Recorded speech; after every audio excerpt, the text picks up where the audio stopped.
In this morning's Healthier Meat, finding out you're pregnant can fill your mind with all sorts of questions, like whether you're eating right or getting enough sleep. Valley News Team's Danielle Barber explains this morning how maintaining your fitness and health during this period of extra demands on your body is key.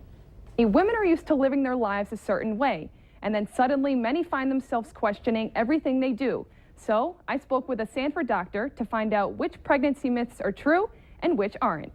You worry a lot about what you're doing and if it's healthy for your baby. Like most expectant mothers, Nicole Clems is no different.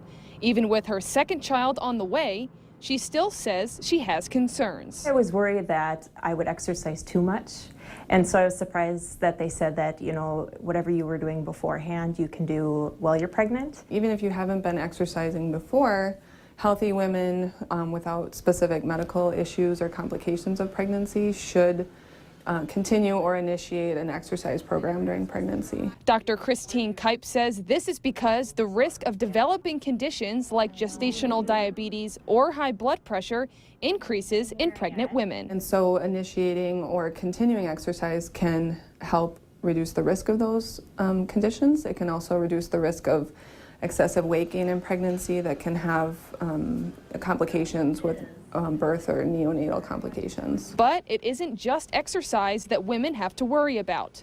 Dr. Kipe says when it comes to food, infection is a big threat. So the first major thing would be something called listeria, which is a bacteria that can cause a food poisoning. So that's why we recommend that people don't eat unpasteurized cheeses, deli meat that's not warmed up. And while the eat for two expression is a common belief, Dr. Kipe says that's actually not the case. In the first trimester, women really don't need to have an excessive amount of calories.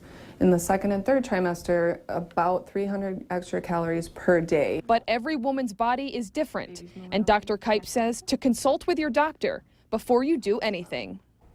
Now, if you're pregnant during the summer months, Dr. Kipe says to stay hydrated at all times.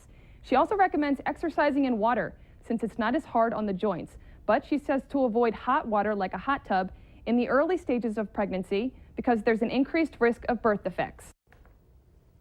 And somebody in the studio just said, so you can't really eat for two or eat like a football player, which I was told I was doing both times that I was pregnant. For more information on exercise and nutrition advice during pregnancy, just head to our website, valleynewslive.com.